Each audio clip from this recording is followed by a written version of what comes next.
ඔය එහෙම තමයි උනේ. ඉතින් මහින්ද මහත්තයා අපිත් එක්ක පයින් ඇවිද්ද මුකුත් කළේ නැහැ. හොඳට මිනිමැරුවා. රනිල් බටලන්දේ ඔක්කොම මිනිමරලා කළා 2015 අපිට උදව් වෙලා 2022 යෝජනාව අයින් කරපුවාම සද්ද නැතුව හිටියා. මම බ්‍රිටෝ ප්‍රනාන්දු අතුරුදහන් වන්ගේ පවුල් එකතුවේ සභාපති. ඒතර මේ බටලන්ද ගැන කතා කරනවා නම් දැනට කතා වෙලා තියෙනවා ගොඩක් දේවල්. නමුත් ඇත්තටම ප්‍රධාන ප්‍රශ්නේ තමයි ඇයි කොමිසම් වාර්තාව ඉදිරිපත් නොවුනේ? දැන් රනිල් වික්‍රමසිංහ මහත්මයාගේ කියන්නේ මේ ඉතිහාසයේ ප්‍රථම වතාවට අවුරුදු 20 ගානකට පස්සේ වාර්තාවක් ඉදිරිපත් වෙනවා මෙහෙම ලෝකේ කොහෙවත් සිද්ධ වෙලා නැහැ කියලා. ඉතින් මේ වගේ බටරන්දේ දේශපාලන නායකයන් මැදහත් වෙලා අතපය කපලා අපරාධ කරන ඒවත් වෙනවා අඩුයි. ඉතින් ඒ නිසා අවුරුදු 25කට හරි පස්සේ සාකච්ඡා කරන්න මේ රජයට හයියක් ලැබීම ගැන අපි සතුටු වෙනවා. ඒතර මේකේ වාර්තාව එලි දැක්කොට එළියට ගෙනාවේ නැහැ. චන්ද්‍රිකා මහත්මිය මේක පාර්ලිමේන්තුවට ගෙනලා නිකන් එහෙම්ම හංගලා අතහැරලියා. ඒකේ ඉතා පැහැදිලිව කියලා තියෙනවා මේ පත් කරපු කොමිසමේ වාර්තාවේ අඩංගුද. ඒක ඇලා පැහැදිලිව කියනවා බටරන්දේ සිද්ධ වුණේ ඉතාමත් තුච්ච සහ මෙලෙච්ච ක්‍රියා කියලා. ඒතර රනිල් වික්‍රමසිංහ මහත්තයා කියනවා මට තියෙන චෝදනාව මේගේ නිසි අවසරයකින් තොරව මේ ඒ අයට මේ කුලියට මේ එයාට පාවිච්චියට දීපු එකයි කියලා. ඒකට උදාහරණයක් කියනවා. රජයේ ආයතන ගණනාවක් තිබුණා, මර්මස්ථාන ගොඩක් තිබුණා. ඒවල ආරක්ෂාව සඳහා තමයි මම මේ දේ කළේ කියලා. නමුත් ඉතා පැහැදිලිව එයා මේ ස්ථානය ඒ පොලිසිය සහ අනිකුත් අයට වෙන් කරද්දි මෙයා දන්නවා මොකද්ද වෙන්නේ කියලා.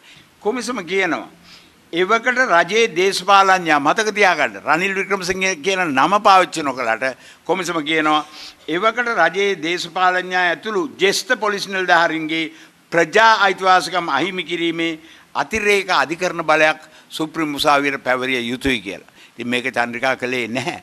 නමුත් එසේ කොමිසමේ වාර්තාවේ තියෙනවා. ඒ නිසා අපිට කියන්න තියෙන්නේ මේ වෙලාවේ ආණ්ඩුවට තියෙන්නේ හයියක් දෙන්නේ වින්දිතයන්ට එළියට ඇවිල්ලා මේ පහුගිය කාලේ මේ අය තමුන්ගේ දුක ගැන කියන්න කල්පනා කළේ නැහැ. ඒ මොකද ඊට පහුවදාට තමුන්ට සිද්ධ වෙන දේ ගැන තමුන්ට විශ්වාසයක් නැති නිසා. නමුත් ජනතා විමුක්ති පෙරමුණ ප්‍රමුඛ මේ ජාතික ජනබලවේගයේ ආණ්ඩුවට තියෙන්නේ එවැනි වින්දිතයන්ට හයියක් දෙන්න. වෙච්ච දේ කියන්න මට මේ දේ වුණා කියලා කියන්න හයියක් ලබා දෙන්න කියලා. අපි හිතනවා මේ ආණ්ඩුව මේක අත නොහැර. මොකද අපි දකිනවා දේශපාලන නායකයෝ වරින් වර අතුරුදහන් කියන මේ සාකච්ඡාව ඉස්සරහට ගේනවා. උදාහරණයක් හැටියට ඒ කාලේ අපේ හිටපු හොඳ මිත්‍රා මහින්ද රාජපක්ෂ පාරේ ඇවිද්දා උද්ඝෝෂණය කළා. එයා ලංකාවේම ප්‍රසිද්ධියටපත් වුණා අතුරුදහන් වීම වලට විරුද්ධව. නමුත් එයා බලයට ආපුවාම මේ අතුරුදහන් නම්මලා මෙතන ඉන්න ඈත් එක පයින් කතරගමට දවස් 19ක් ගියාය. එක්කෙනෙක්ටවත් උදව්වක් කළේ නැහැ. ඒ විතරක් නෙමෙයි ඒ විරුද්ධ වෙච්ච දේවල් මත ඉඳලා උතුරේ හොඳට මිනිමැරුවා හොඳට අතුරුදහන් වීම කළා. ඒ නිසා මේ රටේ තියෙන ප්‍රශ්නේ තමයි මේ දේශපාලන නායකයෝ හැම එකාගේම අත්වල ලේ තියෙනවා. ඒ නිසා උන්ට කවදාවත් දේශපාලන පොලිටිකල් විල් කියන එක දේශපාලන උවමනාව ඇති කරගන්න බෑ. දැන් අපේ තවත් පාතයක් තියෙනවා. බටලන්දට රනිල්. එතකොට මාතලේට කවුද? මාතලේ මතක තියාගන්න සමුහ මිනිවලක් හම්බුණා මාතලේ රෝහලේ යම් වලක් හාරද්දී මිනි ඇටසකලි 155ක් එක මාතලේ සමූහ මිනිවලක්. ඒ සමූහ මිනිවල ගැන හොයාගෙන යද්දී ඒ සමූහ මිනිවල ඇති කියලා අපි හිතන්නේ 1988 89 90 කාලේ. ඒතර කවුද ඒ කාලේ ඒ පළාත බාරව හිටපු ආරක්ෂක නිලධාරියා? ගෝතාබේ රාජපක්ෂ. ගෝතාබේ රාජපක්ෂ තමයි ගජබා ඒකගේ නිලධාරියා හැටියට ඒ පළාත බාරව හිටියේ. ඔහුගේ කාල සීමාවේදී මතක තියාගන්න නුවර මාතලේ දිස්ත්‍රික්කය තුල ජනාධිපති කොමිසම් වාර්තාවට අනුව 1041ක් අතුරුදහන් වුණා කියලා වාර්තා වෙනවා. ඒතර ගෝතාබේ රාජපක්ෂ ඒ අනදෙන නිලධාරියා හැටියට ඉද්දි 700ක් අතුරුදහන් වෙනවා. 700ක්. ඒතර අපි හිතනවා බටලන්දර රනිල් ඒ පදක්කම දෙමු. අපි ගෝතාබේට මාතලේ පදක්කම දෙමු කියලා. මොකද මේ මාතලේ වලවල් හාරලා ඒවා බොහොම පරිස්සමෙන් මේවා කරලා ලංකාවේ හිටපු අධිකරණ වෛද්‍ය නිලධාරියා ඇතුළු පුරාවිද්‍යා දෙපාර්තමේන්තුවෙන් කරපු පරීක්ෂණ වලින් යාලා ඉතා පැහැදිලිව කිව්වා මේක 88 89 කාලේ සිද්ධ වෙච්ච දේවල් කියලා. බටලන්දේ රනිල් එළියට ආපු එක හොඳයි. හැබැයි ඒක නිකන් හාහෝ ගාලා ආපහු කාටවත් අමතක වෙන තත්ත්වෙට ගමන් කරන්නේ නැතුව ඉදිරියට ගෙන යා යුතුයි. ඒ වගේම බටලන්දේ රනිල් වගේ අපි කියනවා මාතලේ සමූහ මිනිවලේ අයිතිකාරයා තමයි ගෝතාබේ රාජපක්ෂ. ඒ විතරක් නෙමෙයි අපේ ලංකාවේ සමූහ මිනිවල 23ක් තියෙනවා. සමහර තැන් හාරන්න පටන් අරන් තියෙනවා. නමුත් එක තැනකවත් ඒ තිබිච්ච ඇටකටක් හඳුනා ගැනීමට DNA පරීක්ෂණයක් සහිතව ඒ සංසන්දනාත්මකව පරීක්ෂා කරලා බලලා ඒ ඥාතීන්ට බාර දෙන්න උත්සාහ කරලා නැහැ. ඒ එක සමූහ මිනිවලකවත් සැකකාරයෝයි කියලා හිතර කිසිම කෙනෙක්ට නීතිමය ක්‍රියාමාර්ග ගෙනල්ලා නැහැ. ඒ නිසා පරණ ආණ්ඩුව එහෙම කළත් මේ ආණ්ඩුව එහෙම නොකළ යුතුයි කියලා අපි කියන්නේ. මොකද මේ ආණ්ඩුවට ඉතා විශාල වගකීමක් තියෙනවා. මෙතන ඉන්න බහුතරයක් අය ඒ කාලේ ජනතා විමුක්ති පෙරමුණේ දේශපාලනයට උදව් කළා. ඒතර ඒ අය වැරද්දක් කරුවා නම් දඬුවම් කරන එක ගැන කිසි අවුලක් අපිට නැහැ. නමුත් ජනතා විමුක්ති පෙරමුණේ සහාය ඇතුව ජාතික ජනබල වේගය හැටියට බලයටපත් වුණා නම් උන්ට අනිත් අයටත් වගකීමක් තියෙනවා ඒ කාලේ සිද්ධ වෙච්ච අපරාධ. ඒ අයගේ අතින් වෙච්ච අපරාධ පවා එළිදරව් කරලා ඒ පිළිබඳව රටේ සංවාදයක් හදලා අපරාධයක් සිදු වුණා නම් ඒවට නීතිමය පියවර අරගෙන මෙය නැවත සිදුවීම වළක්වන්න. ඒ යුක්තිය සහ සත්‍ය හෙළිදරව් වෙන්නේ නැත්නම් කවදාවත් නැවත සිදුවීම වළක්වන්න බෑ. මොකද අමතක කරන්න එපා. 71 89 යුද්ධය හැම අවුරුදු 20කට 30කට සැරයක් මේ රටේ කැරල්ලක් එනවා.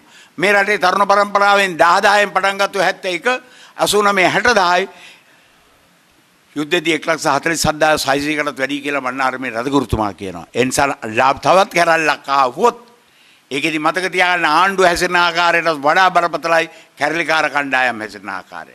ඒ නිසා නැවත සිදුවීම වළක්වන්න නම් මේ සමූහ මිනිරවල් පිළිබඳ පරීක්ෂණ පවත්වලා ඒ අපරාධ පිළිබඳ පරීක්ෂණ පවත්වලා ඒක ජනතා විමුක්ති පෙරමුණේ පැත්තෙන් වෙනවා නම් ඒ අයටත් ඒ වගකීම පවරලා නමුත් රජයක් හැටියට නීතිය ක්‍රියාත්මක කරන රජයක් හැටියට ඒ කාලේ තිබිච්ච හැම රජයක්ම නීතිය ඉදිරිපිට ඒ පාලකයන්ගෙන් ප්‍රශ්න කළ යුතුයි කියලා අපි හිතනවා. මමත් හිතනවා එක පැත්තකින් දැන් මොකද බටලන්ද කතා නොවිච්ච මාතෘකාවක් නෙමෙයි. වරින් වර තැනින් තැන මතුවෙවි තිබුණා.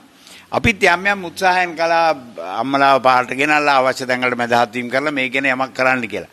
හැබැයි මේක නිකන් අර ගිනි පුපුරක් පත් වුණා වගේ විශේෂයෙන්ම ඒ අල් ජසීරා මාධ්‍යවේදියාට රනිල් බොහොම උත්තර දෙදී හිටියේ බොහොම ආඩම්බරකාරී ලෙස. ඉතින් ආ එකයි ඉස්සෙල්ලම කිව්වේ ඔයා මේ අනම්මනම් කරන්න එපා වාර්තාවෙන් කතා කරන්න කියලා. මොකද එයා දන්නවා පාර්ලිමේන්තුවේ වාර්තාව ගත උනේ නැහැයි කියලා. එයා එකයි කිව්වේ. නමුත් මොන හේතුවකට හරි අර BBC හිටපු සහ ඇම්නස්ටි ඉන්ටර්නැෂනල් එකේ හිටපු නියෝජිතවරිය පෙන්නපුවාම වාර්තාව රජයේ සීල් එක සහිතව මුද්‍රාව සහිතව රනිල් වික්‍රමසිංහගේ කට වැහුණා. දැන් එයා අලුත් කතන්දර කියනවා මේ මෙහෙම අවුරුදු 25කට පස්සේ එහෙම ලියවිල්ලක් සභාගත කරන එක ලෝකේ කොහොමත් වෙලා නැහැ කියලා අර මං කිව්වා වගේ ඔහොම දේශපාලන නායකයෝ අතපය කපන ඒවත් වෙලා තියෙනවා හුඟක් අඩු ඉතිහාසෙ. ඒ නිසා අපි කියනවා මේ වෙලාවේ රනිල්ට බේරෙන්න අපි කියන්නේ එයාට පුද්ගලිකව දඬුවම් කරන්න නෙමෙයි. එයා කරපු අපරාධයට එයා වගකිය යුතුයි. ඒ වගකීමට මේ රටේ පවත්වන නීතිය අනුව කටයුතු කළ යුතුයි.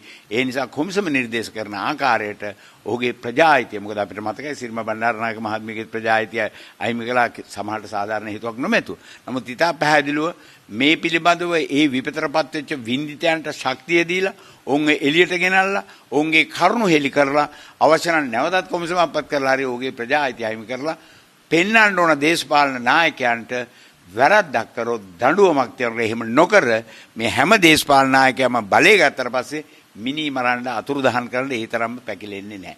අපි හිතනවා මේක අනිකුත් දේශපාලන නායකයන්ට උද පාඩමක්. නෑ අපිට යම් ප්‍රශ්න තියෙනවා. දැන් උදාහරණයක් ගත්තාම අපි අතුරුදහන් වන්ගේ පවුල් එකතු හැටියට මෙතන ඉන්න බහුතරයක් අම්මලාගේ ස්වාමි පුරුෂයන් සහ දරුවෝ යම් ප්‍රමාණයකට ජනතා විමුක්ති පෙරමුණත් එක්ක ඒ කාලේ දේශපාලනයට සම්බන්ධ වෙච්ච අය.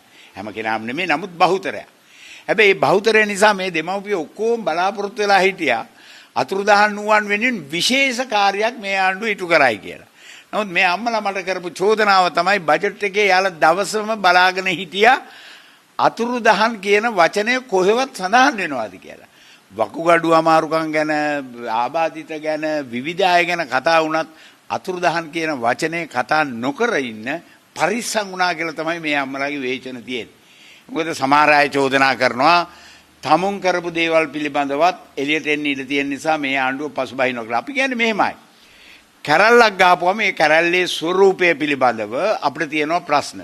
නමුත් මතක තියාගන්න කැරල්ලකට මිනිස්සු තල්ලු කරපුවාම ඒ මිනිස්සු ඒ අය හැදෙන්නේ ඒ අය විවිධ ආකාරයට. ඒවා අපි අනුමත කළ නොකලා. නමුත් මේ මොනවා වුණත් මේ කොමිසමේ බටලන්ද කොමිසමේ වාර්තාව කියනවා වගේ පවතින නිත්‍යානුකූල රජයකට එහෙම කැරලි ගහන අය හැසිරෙන විදිහට හැසිරෙන්න බෑ. වදකාගාර නීතියට පිටින් මිනිමරන්න එහෙම කරන්න බෑ. ඒක නැවැත්විය යුතුයි. ඒ නිසා නැවතත් කොමිසම් දාන එකේ මමත් හිතනවා ලොකු තේරුමක් නැහැ. නමුත් මම හිතනවා මේ බටලන්දේ මේ පීඩාවටපත් වෙච්ච අය දැන් විවිධ YouTubeරා එළියට එනවා. ඒ අයට ශක්තියක් දීලා ඒ සාක්ෂි එකතු කරගන්න එක මේක වඩාත් ශක්තිමත්ව දඬුවම් කිරීම සඳහා පාවිච්චි කළ යුතුයි. ඔය එහෙම තමයි උනේ. ඉතින් මහින්ද මහත්තයා අපිත් එක්ක පයින් ඇවිද්දා මුකුත් කළේ නැහැ. හොඳට මිනිමැරුවා. රනිල් බටලන්දේ ඔක්කොම මිනිමරලා හක්කලා 2015 අපිට උදව් වෙලා 2022 යෝජනාව අයින් කරපුවාම සද්ද නැතුව හිටියා. ඒ නිසා චන්ද්‍රිකා කුමාරතුංග එව්වේ නැහැනේ මරණ ගැන ඔක්කොම. ඉතින් ඒ නිසා දේශපාලනේ එහෙමයි.